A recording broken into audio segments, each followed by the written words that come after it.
Test 1, 2.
We begin with silence, the silence of death, the silence after destruction.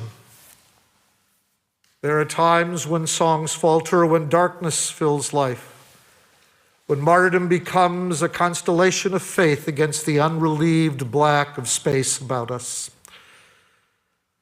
There are no words to reach beyond the edge of night, no messenger to tell the full tale. There is only silence, the silence of Job, the silence of the 6 million, the silence of memory.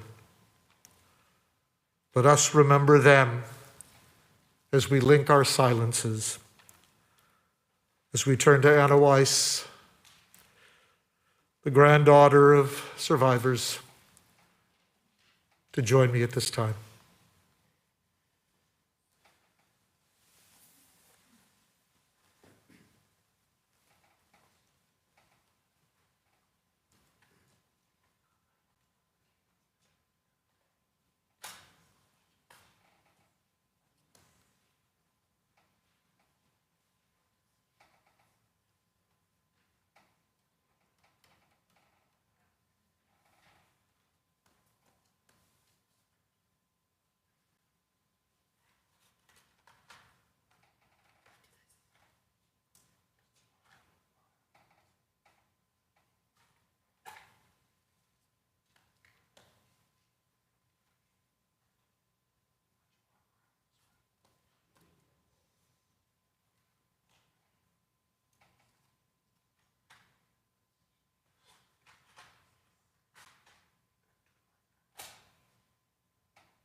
אשרי הגפרור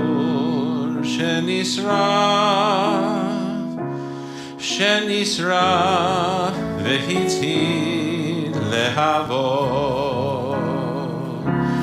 אשרי הלהבה שבערה בסתרי לבבות. אשרי הלבבות שידעו לחוות בכבוד. אשרי הגפרור שנשרף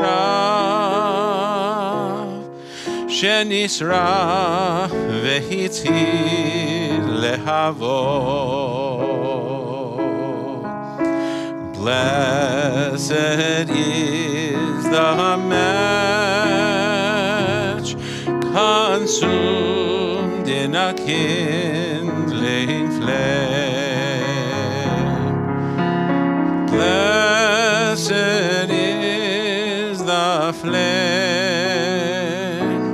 that softly burns in a heart's secret place. Blessed the hearts that like flickering lights knew to flutter and die without shame. Blessed is the match consumed in a kindling flame.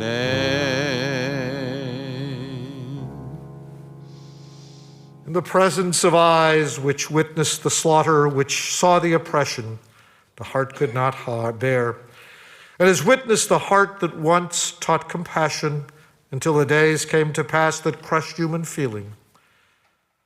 I have taken an oath to remember it all, to remember not once to forget not one thing to the last generation.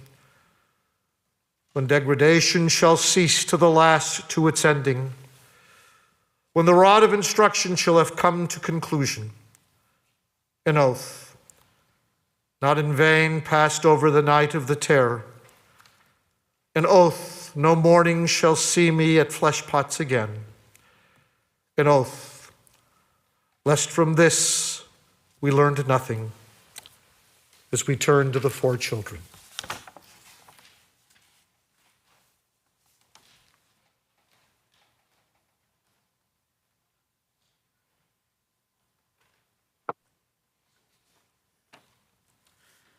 The wise child asks, "Please explain to me the details of the Holocaust."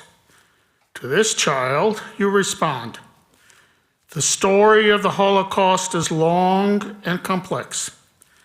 It begins with the history of Christian anti-Semitism and German nationalism, and concludes with the defeat of Germany and the liberation of our camps.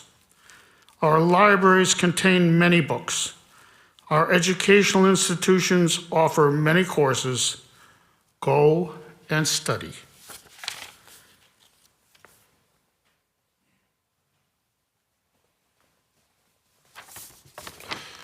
The wicked child says, "Why do you care about what the Nazis did to them?"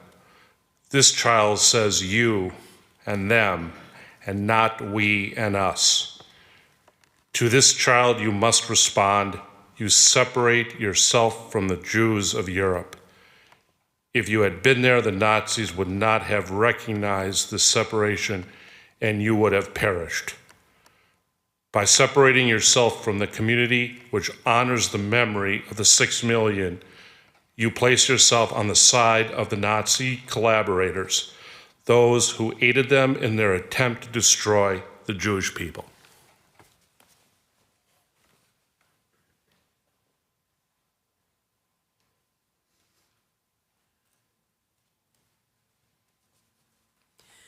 The simple child asks, "What is the Holocaust?" To this child, one replies simply, 70 years ago, there arose in Germany a group who called themselves the Nazis, led by a man named Adolf Hitler. They wanted to destroy all the Jews of the world. They killed 6 million of our people before they were stopped.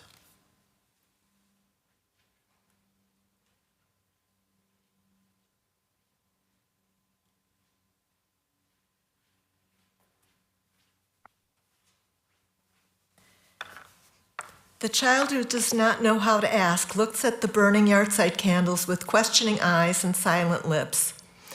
To this child, we say, "We light these 6 candles to remember the 6 million Jews who died during the Holocaust."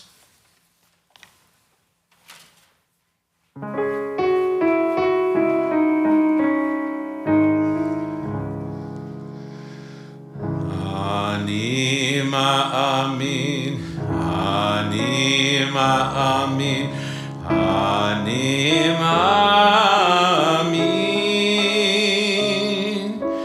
be'emunah shelema, be'viat HaMashiach, be'viat HaMashiach ani ma'amin, ve'af al pi she'yitmameach, im kol zeh ani ma'amin,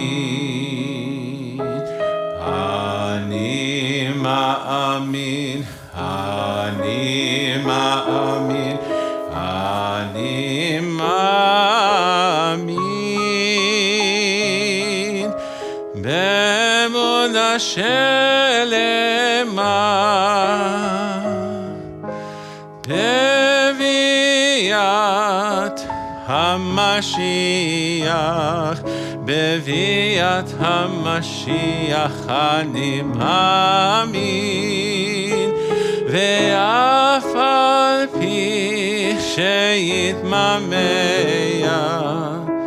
עם כל זה אני מאמין, אני מאמין, אני מאמין. During the Holocaust, 3 scholars put God on trial. They felt God was wrong, but after they had said it, they all began to pray to God, maybe for God. יתקדש ויתקדש שמי רבה, ועלמא דברך רותה וימליך מלכותה, בחייכון ויומכון ובחיי לכל בית ישראל, בגלה ובזמן קריב, ואמרו אמן. יהי שמי רבה מבורך, לעולם ויעלמי עלמיה. יתברך וישתבח ויתפאר ויתרומם ויתנשא, ויתהדר ויתעלה ויתחלש ולקדושה בריחו. לעילה מכל ברכתה ושירתה, תושבחתה ונחמתה, דמירן בימה ואמרו אמן.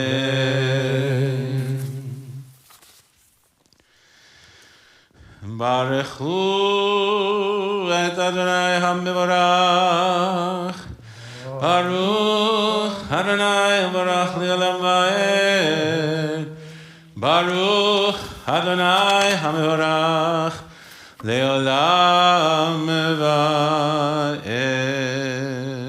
Please be seated.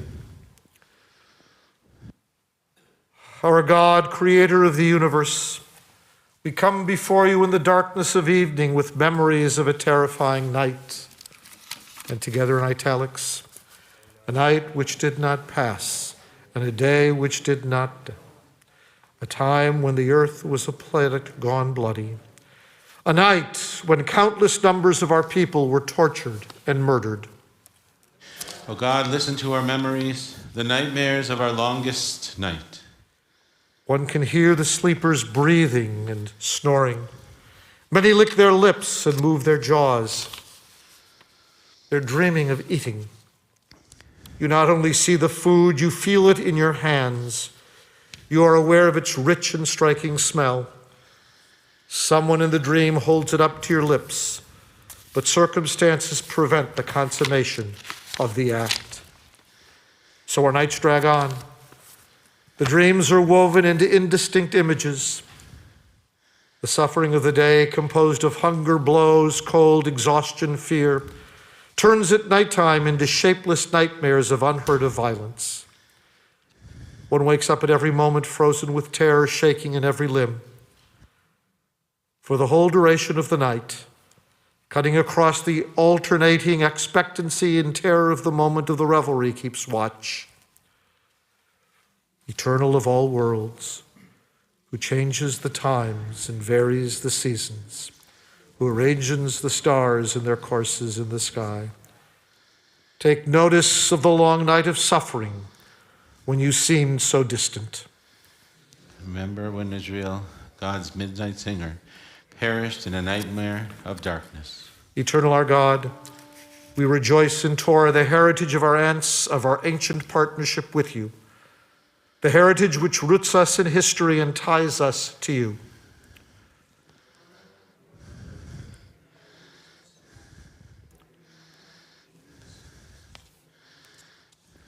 Our anonymous beings and history of no importance. From Torah, we seek hope and light for our lives. In Theresienstadt, we would assemble in the darkness. To light a candle there or even a match would have brought immediate disaster upon us. We spoke about matters of the spirit and eternal questions about God, about Jews in the world, about the eternity of Israel. In the midst of darkness, I sensed light in the unlit room. the light of Torah. This is the Holy Scripture in exile, climbing into the sky with every letter. We praise you, eternal our God, for the heritage of Torah. And we add our voices to those who in life proclaimed you one, who dying praised your name.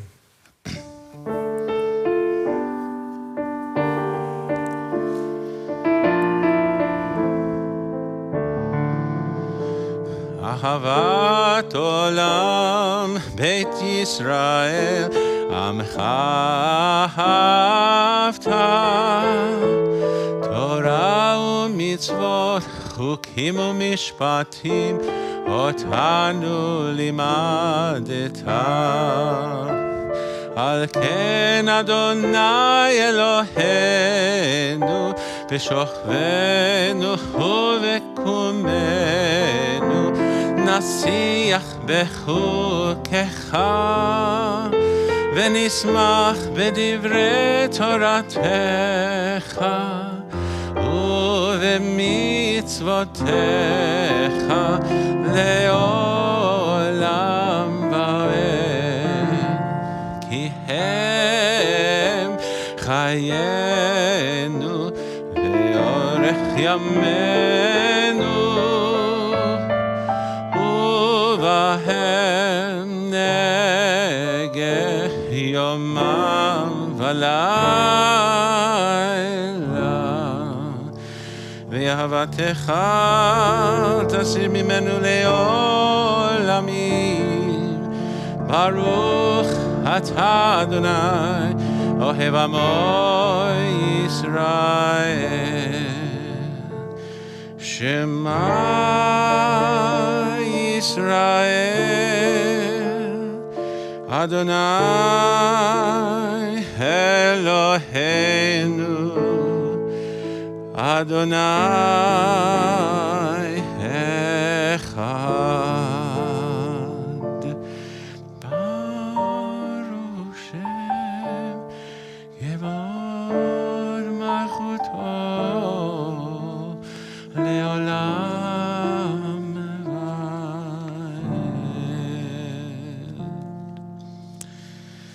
ואהבת את אדוני אלוהיך בכל לבבך ובכל נפשך ובכל מאודיך והיו הדברים האלה אשר אנוכי מצווך היום על לבביך ושיננתם לבניך ודיברת בם בשבתך בביתך ובלכתך בדרך ובשוכבך ובקומך וקשרתם לאות על ידיך, והיו לטוטפות בין עיניך, וכתבתם על מזוזות ביתך ובשעריך, למען תזכרו ועשיתם את כל מצוותי, והייתם קדושים לאלוהיכם. אני אדוני אלוהיכם, אשר הוצאתי אתכם מארץ מצרים, להיות לכם לאלוהים. Ani Adonai Elohechem. True and certain it is that you are the God of all the world.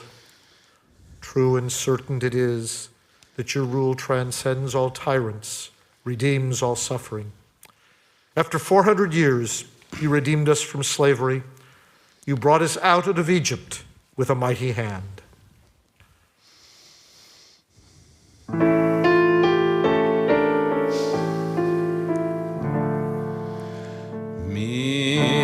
כמוך באלים אדוני, מי כמוך נדר בקודש, נורא תהילות, אוסף אלה, נורא תהילות, אוסף אלה. Yet it has been said, there is none like you among the mute, remaining silent and keeping still before those who inflict suffering upon us, before those who crushed your people and burned them. Show your wonders for all to see. Restore the remnant of your people and bring peace upon us once again. מלכותך ראו בניך בוקי הים לפני משה ומרים זליחנו ויאמרו אדוני ימלוך לעולם ועד. After our people endured unspeakable suffering, God redeemed us and saved us from total destruction. A remnant has survived. There is new hope for the Jewish people. A remnant has returned to the land of Israel. Jews the world over rejoice in their heritage. May you soon fulfill your promise of redemption for all the world. Praised are you, Redeemer of Israel. ונאמר כי פדה אדוני את יעקב וגאלו מיד חזק ממנו ברוך אתה אדוני גאל ישראל. As we rise, praised are you, eternal our God and God of Abraham, Isaac, and Jacob, Sarah, Rebecca, Rachel, and Leah, who remembers the compassion of our ancestors. Remember the loving kindness of our people. In my village, Prysborz, there were tens of poor shopkeepers who had no money to buy merchandise for their fare, but there were always people who lent them money. When I think about those times, I can see how strong was the will among us to not let anyone perish, to help a poor person celebrate the wedding of a spinster daughter. God of our fathers and mothers, who remembers the suffering of our people. Remember Jacob, firstborn in the grapple of gray morning, where all birth is written in blood upon the dawn. Remember Rachel, who knows the place where the end of the way was torn in flames from the prophets' bodies. Shield of Abraham and Sarah, remember those who perished. Remember those who fought. Remember those who survived. Remember and protect people of Israel. Remember in redemption to their descendants. Praised are you, Eternal One, shield of our people. Eternal God, you bind the living and the dead together in lasting fabric. You renew life beyond death. You keep faith with those who sleep in the dust. Keep faith with parents and children. Keep faith, O God, with Arthur New. His daughter remembers. Before the Shoah, every Friday night, my father went to the synagogue, came home and made Kiddush. When I was a little girl, he took my hand and we walked around the room singing Sholem Aleichem. Keep faith, O God, with the child and her father. Keep faith, O God, with those who were murdered at Treblinka. At the gas chamber, I was chosen to work there as a barber. The Germans needed the women's hair for their purposes. They told us, make all those women believe that they are just taking a haircut. We already knew that this room was the last place they wanted alive. Some of the people that came in a transport from my town, I knew them. I lived with them in my town. And when they saw me, they started asking me, Abe, what's going to happen to us? What could you tell them? Adonai, our God, to sleep in the dust. Bind them to you and to us as a lasting fabric. you are holy, your name is holy, and your creation praises you daily. You are holy, and human beings, each of us created in your image, contain a spark of your holiness. Dear God of holiness, remember those in ghettos and death camps who knew that life is holy and did simple acts of kindness. Ilza, a childhood friend of mine, once found a raspberry in the camp and carried it in her pocket all day long to present to me that night on a leaf. Imagine a world in which your entire possession is one raspberry and you give it to a friend. O God of holiness, remember those in ghettos and death camps who knew that life is holy, yet took their own lives rather than cooperate in the killing of their people. Adam Chernikov, president of the Jewish Council of Warsaw, realized that there was no future for the ghetto. The Jews would be killed. By 4 o'clock in the afternoon of July 22, he was to have 6,000 men, women, and children chosen for transport to the east. He is terribly worried that the orphans will be deported and repeatedly brings up the orphans. If he cannot take care of the orphans, then he has lost his war. He has lost his struggle. He killed himself on July 23.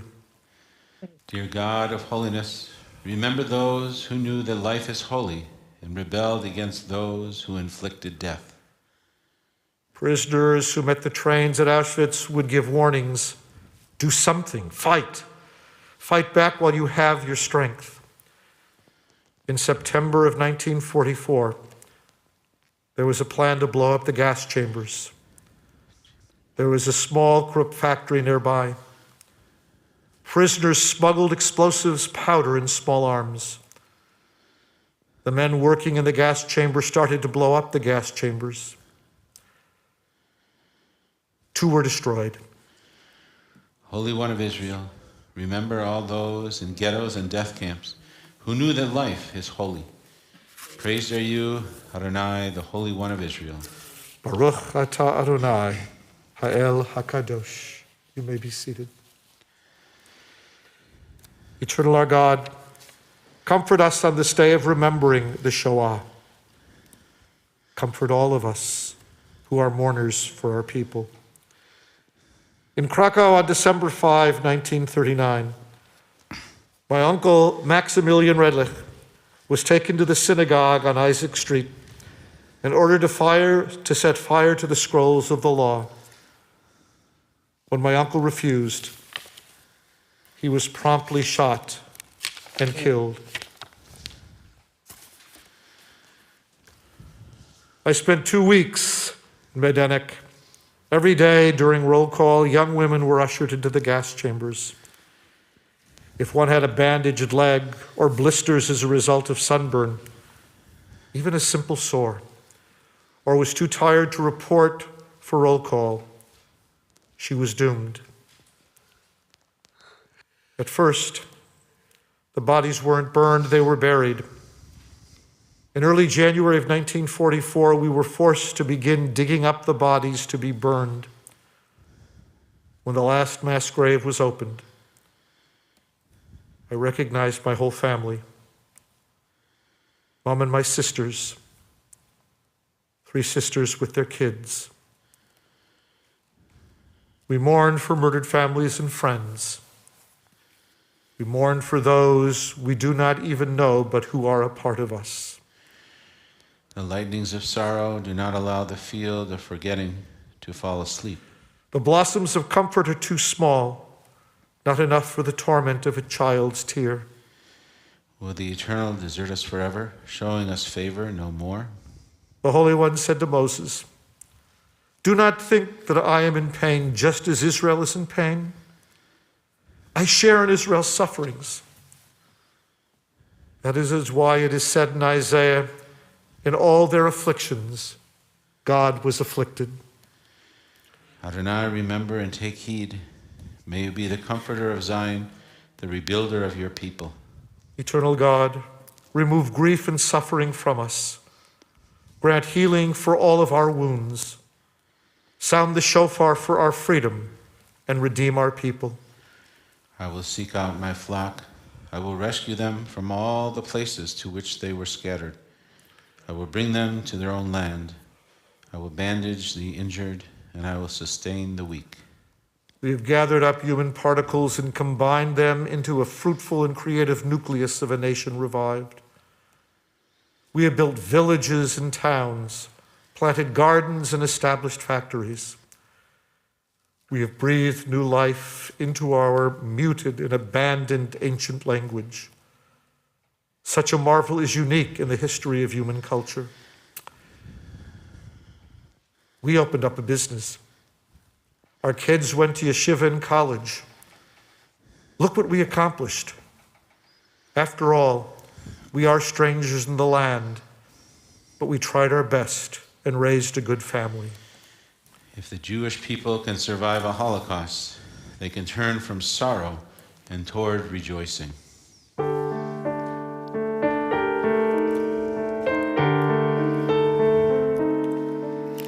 Ritzei Adonai Eloheinu Be'amecha Yisrael U'tefilatam be'ahava Tekabel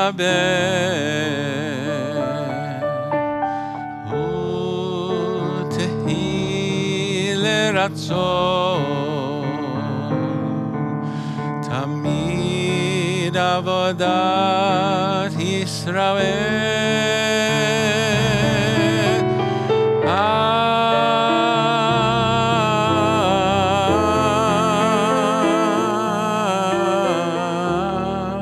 Yisrael Hamecha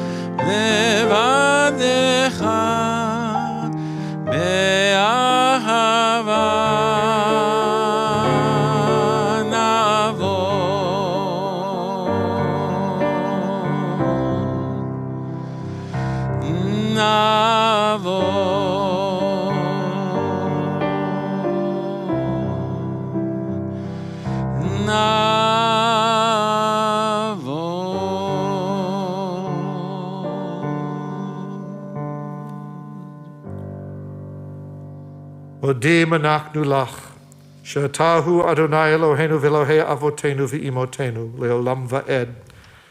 Tzur chayenu, magen yishenu, atahu ledor vador.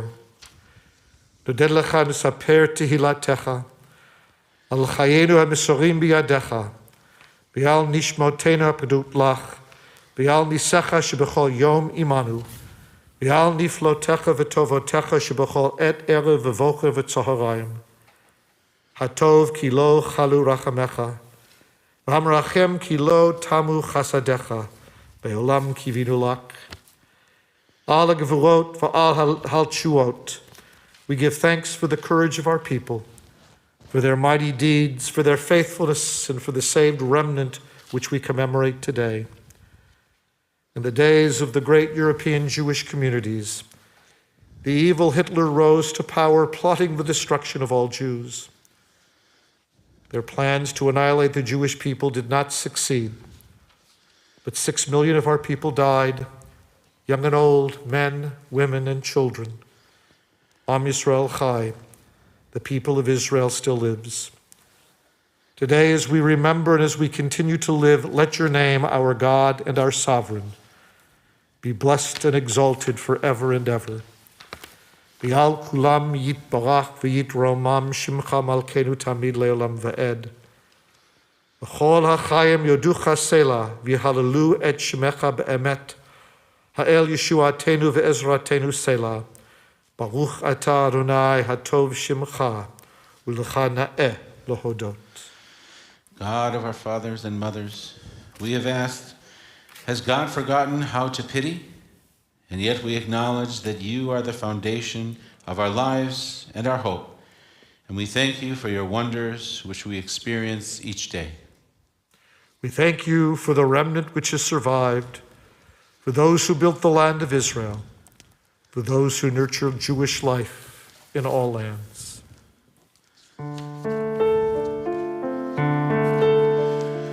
Shalom Rav, HaYisrael Amecha, Tasim Leolam. Shalom Rav, HaYisrael עמך, תשים לעולם, כי אתה הוא מלך אדון לכל השלום, השלום. וטוב בעיניך לברך את עמו, לברך את עמך ישראל.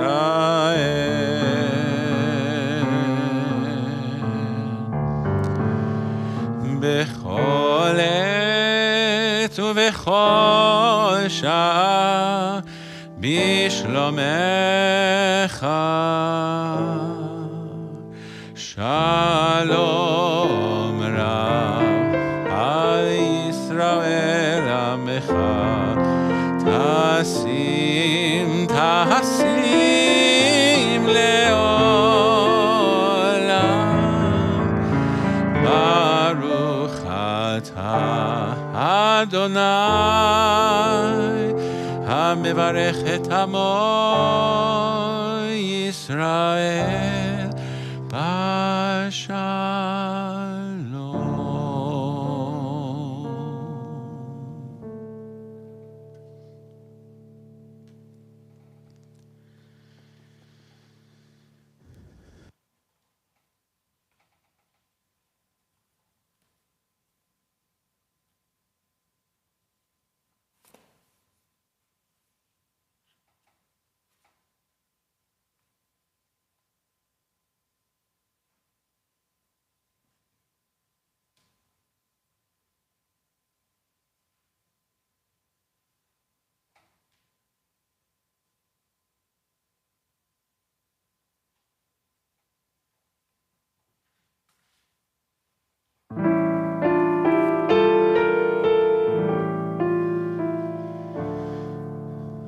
עושה שלום במרומה, הוא יעשה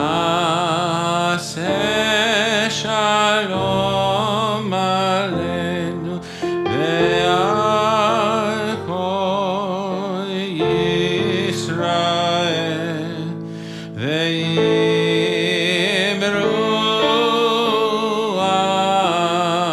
אמן. עושה שלום במרומה, הוא יעשה שלום עלינו ועל כל ישראל, ואמרו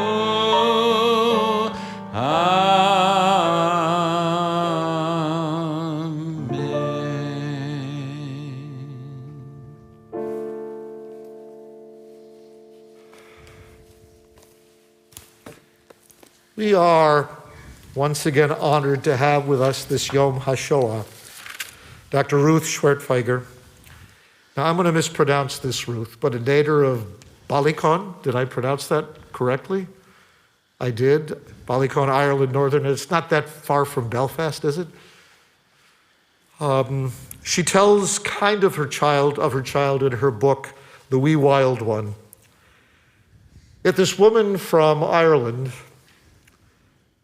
became, of course, a professor of German, now emerita at UWM, and a scholar and writer of those victims of the Shoah, particularly women.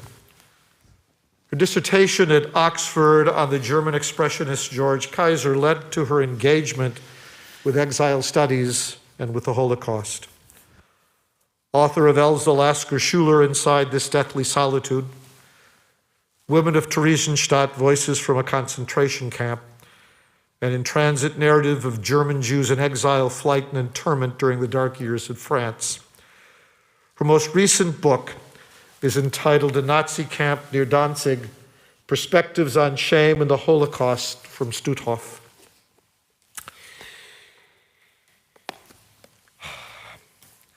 I've known Ruth for many years. Debbie's mother, my wife's mother, Edith Carter, survived Theresienstadt and Stutthof and Auschwitz. It was through her that Debbie and I got to meet you, Ruth, and for so many years we've just been so moved and grateful to you. For those of you who are interested in ordering her most recent book, we'll take your names after the service when Mark will also be offering more of the yellow yahrzeit candles for Yom HaShoah, and you can check with Mark with the candles and me about ordering the books for you. We welcome you, Ruth, your husband, Fred, your daughter, and her husband, and your granddaughter also with us, and a couple of your friends.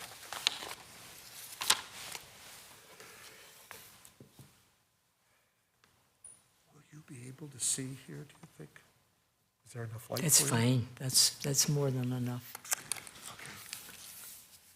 This is clearly a very solemn evening, and I am so deeply privileged to be here and to have been part of the rabbi's life for many years. Let me begin by telling you about why I am not a stranger to the Berkson family. The rabbi's mother-in-law, Edith Carter, she befriended me in the early days of my research when I was working on the documents of Theresienstadt. And I'd gone to Cincinnati to the American Jewish Archives there to work, where this dear woman was a librarian. And one day, she was reaching up for a book in the library. And I saw the number on her arm. I had been translating a poem from German into English. And one of the lines was, and I quote, "Give me your hand. I cannot bear to see your arm. The number branded in." That was the first time I, as a North Irish Protestant working in German Jewish studies, had ever seen the mark of Auschwitz. And it affected me profoundly.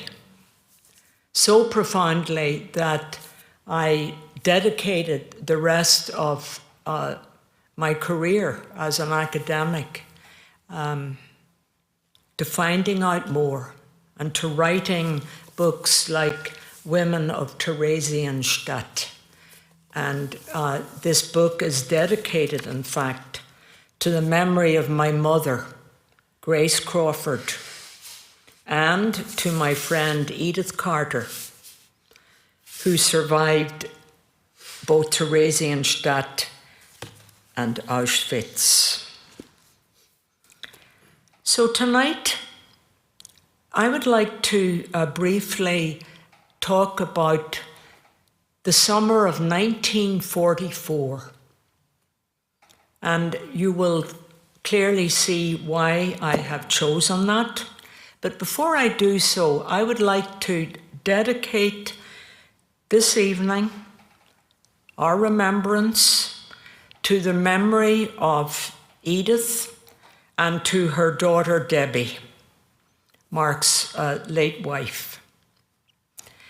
Before dear Debbie died, she wrote to me, and it was an extraordinary communication she gave to me, because she told me on that, and I find it frankly so significant I included it in my book on Stutthof. Let me read it for you, because it is also a great reflection on my gratitude to Mark Berkson. I said in my acknowledgements, I want to thank Rabbi Mark Berkson for many years of friendship.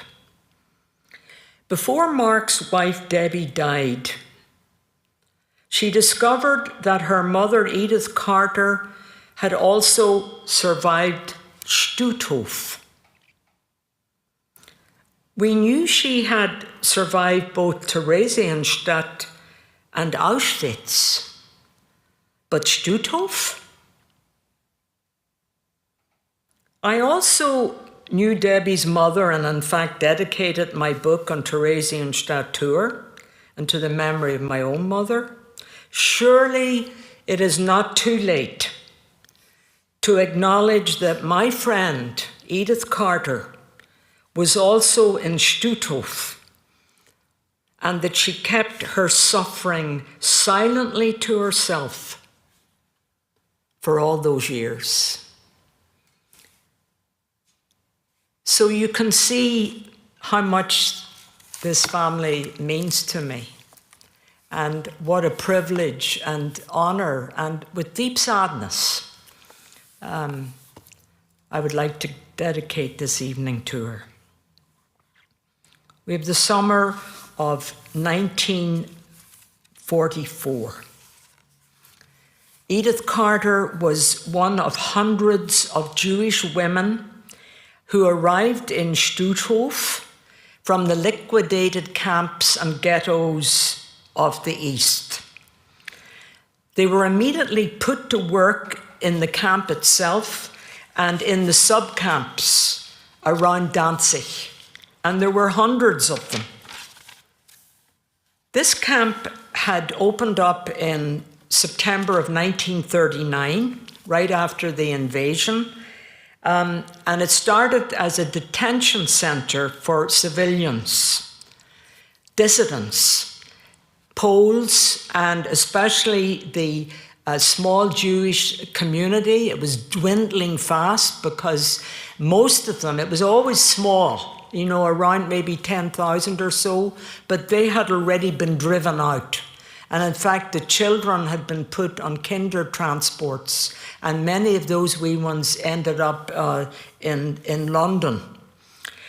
So, Danzig, what do you know about that? Well, you probably know enough about German history to know that Danzig, the Polish name Gdańsk, as it is now, it had become in the 30s an incubator for Nazi ideology.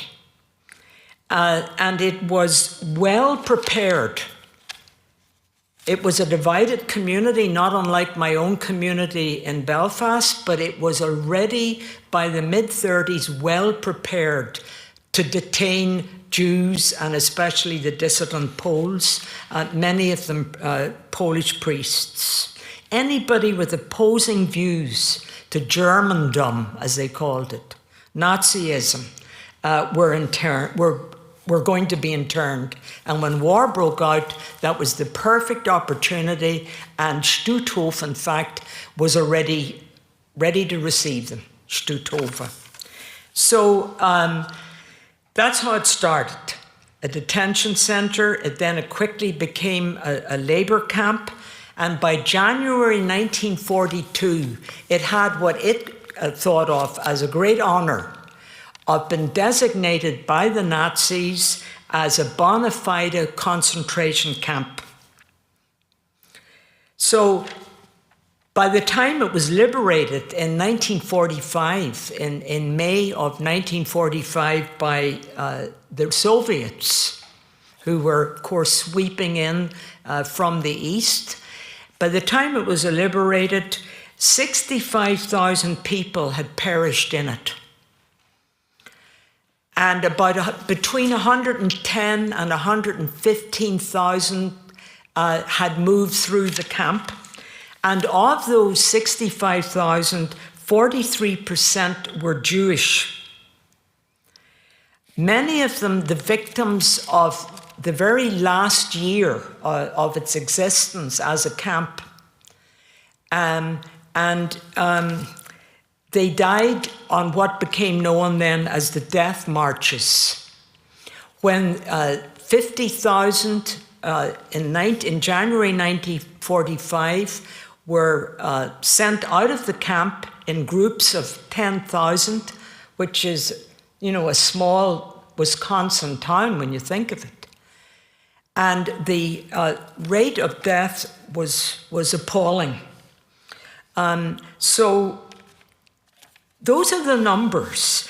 But tonight I would, in the short time that we have available to us, I would just like to take you into this year, this summer of 1944, to give you a sense of what Edith went through, which she didn't talk about.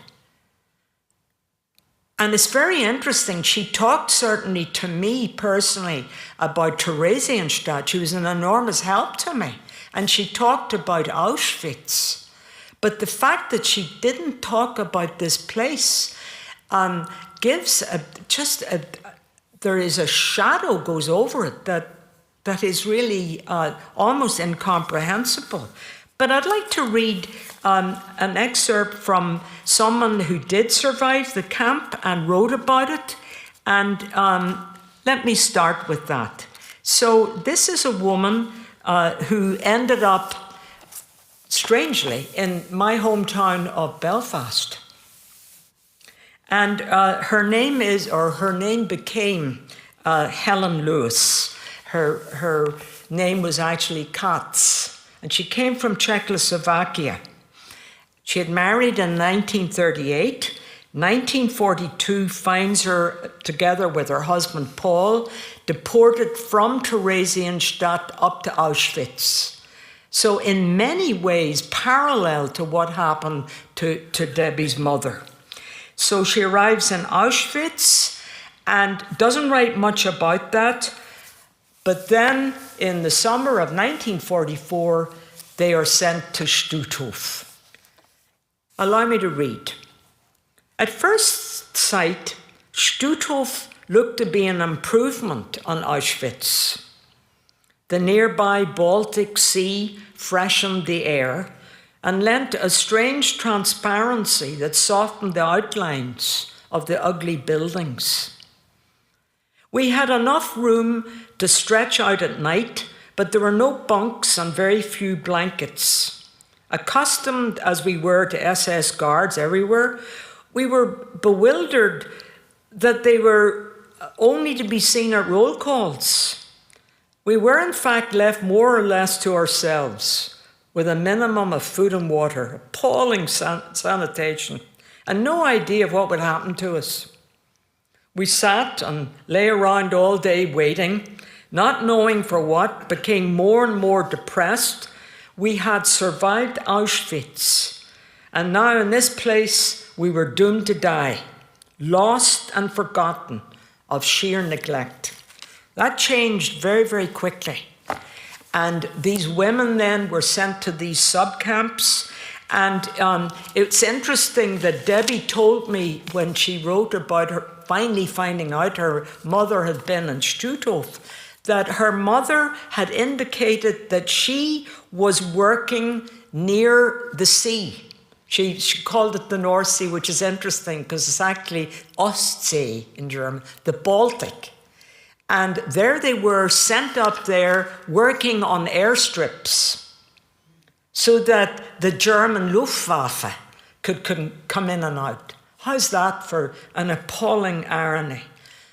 And also Edith spoke of the brutal winters, and that was the Baltic, just bitterly cold and worked to the bone. Well, this dear woman survived, and as I said, she ended up in Belfast. And last summer, my husband and I were visiting my family in Belfast, and we had come out of our Sunday service in the church, and there in the building that used to be one of our poshest girls' schools, there was a building now for the arts, and on the side, and it was he, very cleverly, who saw her name, Helen Lewis, that this building was dedicated to Helen Lewis in memory of her. And I'm not ashamed to say I had a couple of tears when I saw that her work, she was a ballet teacher and dancer, and she actually brought her skills up to Belfast. Can't imagine anybody in Belfast, because we were rather awkward folks, but anyway, she had her ballet school there, and apparently it was very, very well received in Belfast. So that was 1944, and how did it end? Our time is short, and I certainly don't want to go to overburden you with this, because it's really very, very hard reading. You can't imagine what it was like trying to work on this. I mean, I was over in Poland a couple of times at the camp and using the archives and doing my best to pull in all the information I could get. Well, I have a little bit in the book about my last impressions of 1944. By this time, of course, the net has been spread into the other occupied countries, and the Nazis are pulling in everybody they could find who was Jewish or married to a Jew, and pulling them all in there. And so the camp, there was maybe like 25 nationalities now living in the camp. But I wanted, in this book, to make sure that my readers would understand the centrality of Jewish suffering from obviously before that, but from 1933 to 1945. And what Nazi ideology, Germandom, superiority of the races, what it did to the Jewish people. And I insist on that throughout my writing. So I'm trying to pull it all together, because there were Russian prisoners of war in there. There were Latvians, Lithuanians, there was everybody. But this is how I sum it all up. I say, as vividly as these individual portraits stand out, they are at best tentative images of humanity on the dominant background of 1944. This is how I summarize it. Rows and rows of Jewish women on a relentlessly bleak landscape of misery, staggering along to and from work, yelled at from the time they were dragged out of sleep at 4 a.m. for roll call, until they fell onto straw mattresses with other skeletal women. And they were considered the fortunate ones who had been selected for work and not for death. So you can well understand how many of these precious women died of malnutrition. And the memoirs that one reads of these they're heartbreaking.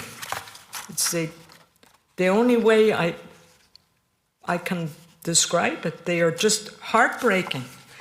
Ordinary women. I've spent my professional life attempting to show the effects of Germandom, of the Nazis, on ordinary people.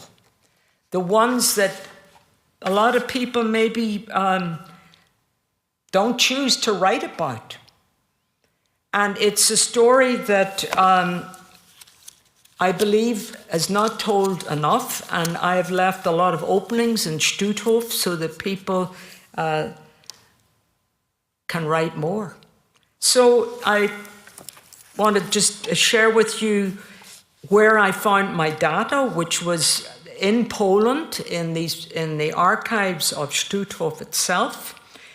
And then It was in the Holocaust Memorial Library in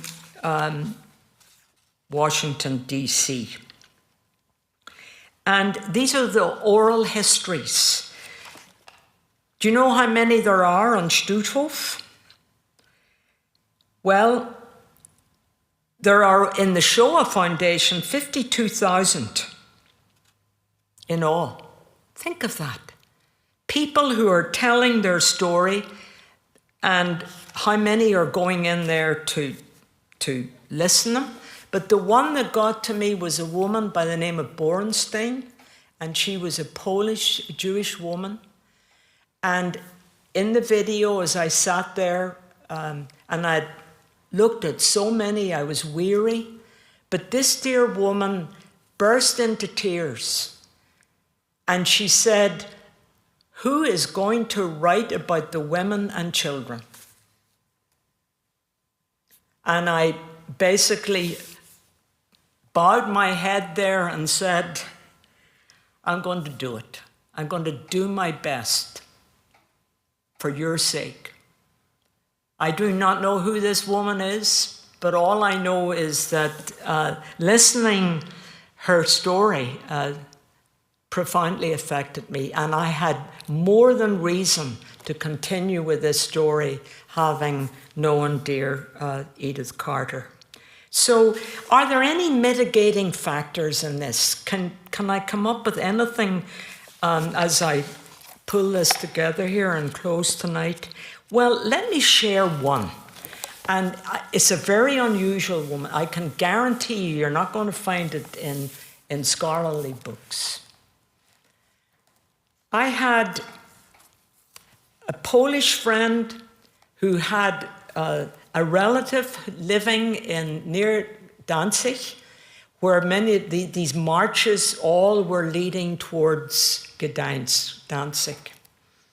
And this woman sent her a photograph of a grave that is found in a tiny little village in what was called formerly the Polish corridor, leading up to Danzig. And I have the picture in the book of this, which I took. And this dear woman, I'm so grateful for her sending this to me. Here they are, 30 Jewish women buried in this grave in this tiny little village in the Kashubian area of northern Poland. And this is what I write. Here they rest, the final resting place off the main road in a Kashubian village of Bedomen, about 30 miles from Gdańsk.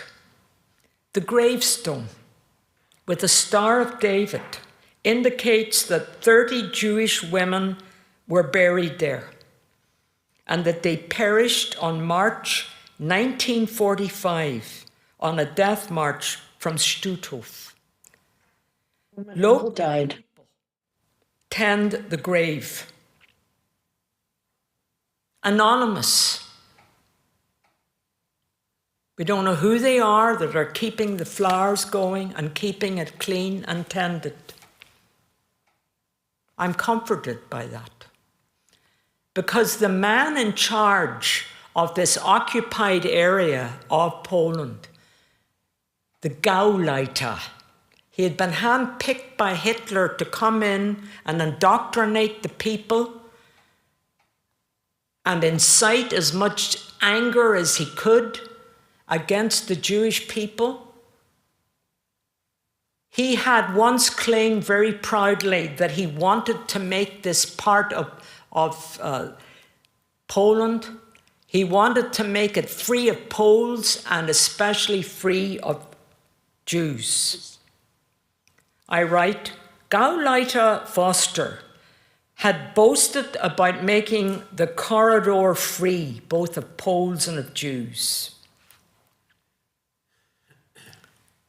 This man was executed by the Poles.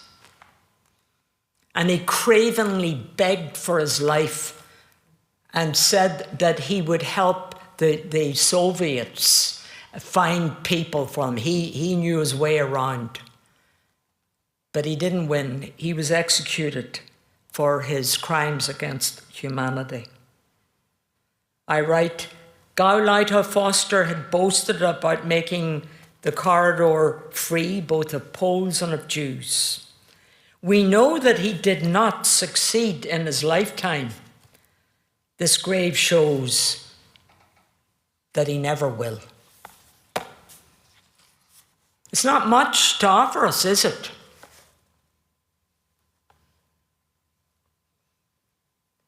But it's at least a breath of fresh air in one of the worst eras and times. So what about Stutthof now? Well, it has a very good museum. And the first time that the House of Windsor, the British royal household, sent representatives was a couple of years ago when Prince William and his wife visited Stutthof. And apparently they were very upset. That's the first time a royal had ever visited a concentration camp. And they wrote in the book that this was a very, very hard thing to see. And I'm glad they went.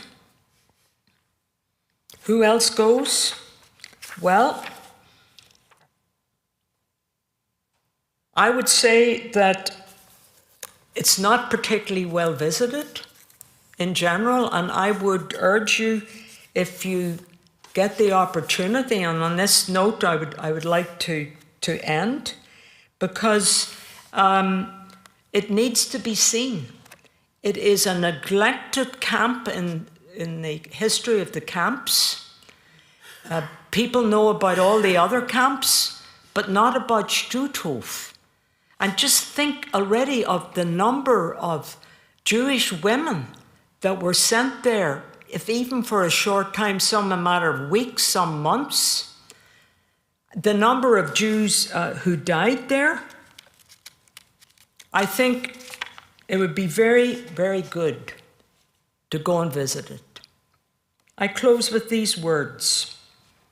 There are a lot of shoes that were left in the Stutthof Museum, artifacts of the Holocaust. Recently, I was in a taxi in Belfast when the taxi driver told me he had just returned from Krakow and had visited Auschwitz. I remained silent.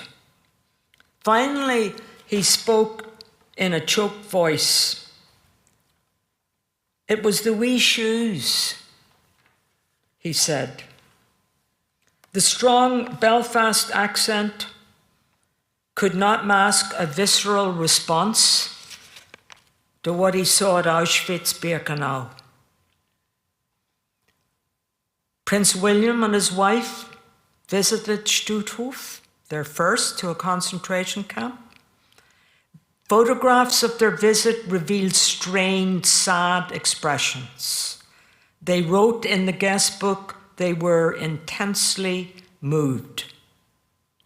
Whether royal or a Belfast cab driver, these voices represent genuine responses that are breaking the silences that have enshrouded the camps, but especially Stutthof. I know there's more to tell, I end my book, and I hope that other histories will follow. I relate to the cleaning woman in one of the barracks, who, when interviewed about her job, said to the visitor, "Come in, please. The barracks is not a Rathswil castle, and there are still cobwebs left, even though I clean here all the time." So much more. We have just touched the surface, And I trust that talking about someone who is dear to this synagogue has touched your own heart. These things are real. They are not abstract. Real people, ordinary people who suffered so profoundly. And I'm here, in a sense, to build bridges into the Jewish community as an academic, as someone who has worked very hard and very long years on this subject. And I just hope that we will continue in our work to build more bridges, because this tired old world certainly needs them. So I ask a blessing on you and thank you for your very reverent attention. Thank you. Fox News Channel's primetime lineup last Thursday night. We'll see how all of those cases and investigations turn out. But what a world, huh? I mean, if you're the kind of person who gets unnerved by the intersection of very far right, very partisan U.S. politics and our national security, those things are colliding. So we turn in the service booklets to page 15. As together we rise.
The crash of the heavens, the prayer of the heart, the sand and the sea, the rush of the waters, the crash of the heavens,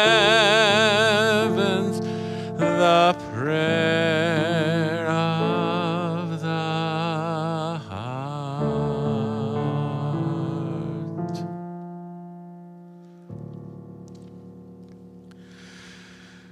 עלינו לשבח לאדון הכל, לתת גדולה ליוצא בראשית, שלא עשנו כגויי הארצות, ולא שמנו כמשפחות האדמה, שלא שם חלקנו כהם, וגורלנו ככל המונם. ואנחנו קוראים, ומשתחווים ומודים, לפני מלך מלכי המלכים, הקדוש ברוך הוא.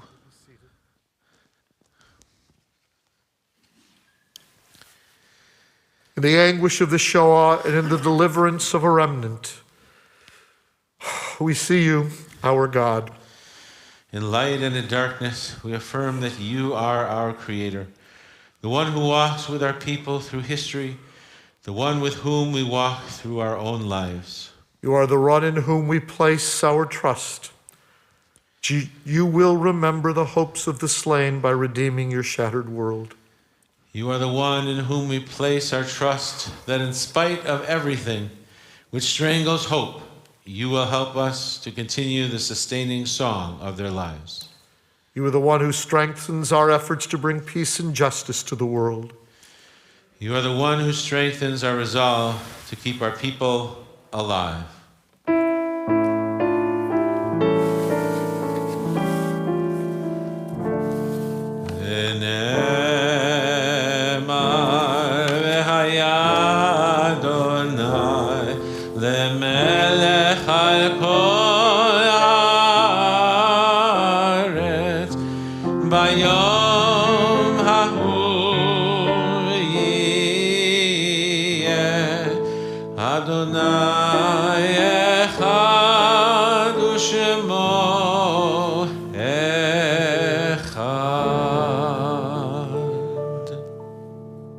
Creation follows destruction. Destruction follows creation. We lit 6 candles earlier to commemorate our dead.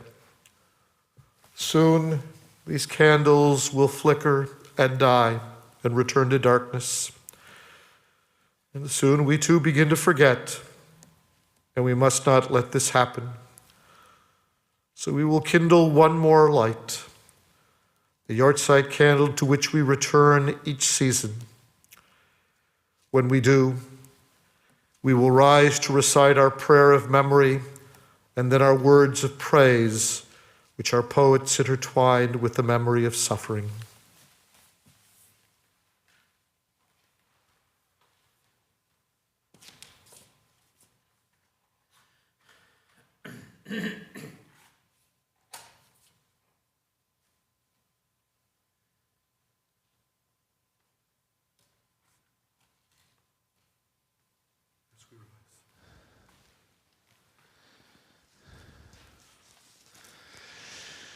El male rachamim shochen b'meromim hametzeh menucha nechonat hachar kanfeh hashechina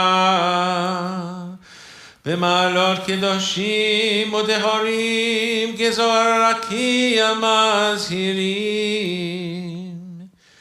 את נשמות 6 מיליון אחינו ואחיותינו שנהרגו על קידוש השם ענה בעל הרחמים יסתירם בסתר כנפיך לעולמים וצרור בצרור החיים את נשמותיהם, אדוני הוא נחלתם, וינוחו בשלום על משכבותיהם, ונאמר Amen.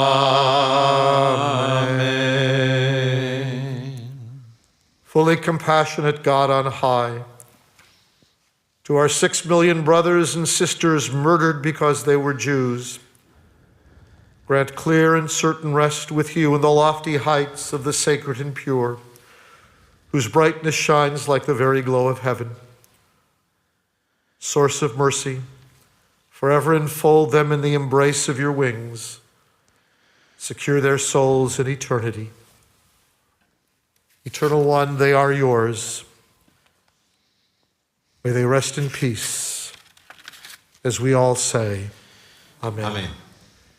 Yit gadal v'yit kadash shmei rabba. Amen. V'alma divra kirutei v'yamlich malchutei. V'chayechon uv'yomechon uv'chaye dechol Beit Yisrael. V'agala uv'zman kari v'yimru Amen. Amen. Yehi shmei rabba mevorach leolam ulalmei almaya. Yit barach v'yishtabach v'yit pa'ar v'yit romam v'yit naseh. V'yit adar v'yit ale v'yit halal shmedi dekudsha b'richu. Le'ela min kol birchata v'shirata.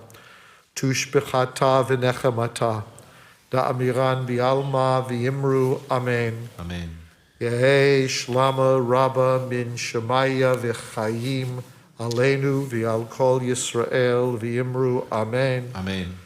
Osei shalom bimromav, uyazei shalom, aleinu v'al kol Yisrael v'yimru amen. Amen. May the one who makes peace in the high heavens above help us to learn how to make peace here on earth. As together we all say, Amen. Amen.